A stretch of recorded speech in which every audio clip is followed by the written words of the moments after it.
These baby rhinos are some of about 2,000 rhinoceros that are now at a secret location in South Africa's northwest province, preparing for their release into the wild. The rhinos were bought by the conservation group African Parks from a private owner who could no longer afford to keep them.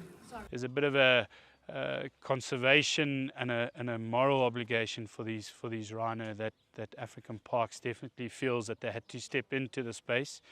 Obviously with African Parks' history and their sort of ability to manage protected areas well, currently 22 protected areas in 12 different countries in Africa or throughout Africa, and with the expertise that African Parks has in sort of rewilding these areas and translocating animals, it was pretty much a good fit.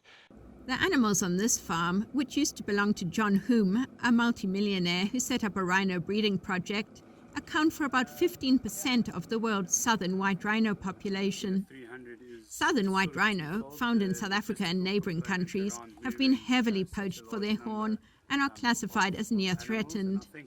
But poaching of the species has seen a welcome decline recently, with 231 killed in the first 6 months of this year, an 11% drop compared to the same period last year. Where we have success, we attribute that to not just the boots on the ground, but also to the integrated manner in which we are working with the police, with the Justice Department and the Prosecution Department, but also the collaboration that is going on between state-protected areas and private protected areas where we are sharing intelligence and information. Creasy says this integrated approach has led to some major busts. Not only are we intercepting those who are involved in the actual killing of the rhino, but we are also intercepting those who are involved higher up in the value chain, in the processing and export of the derivatives.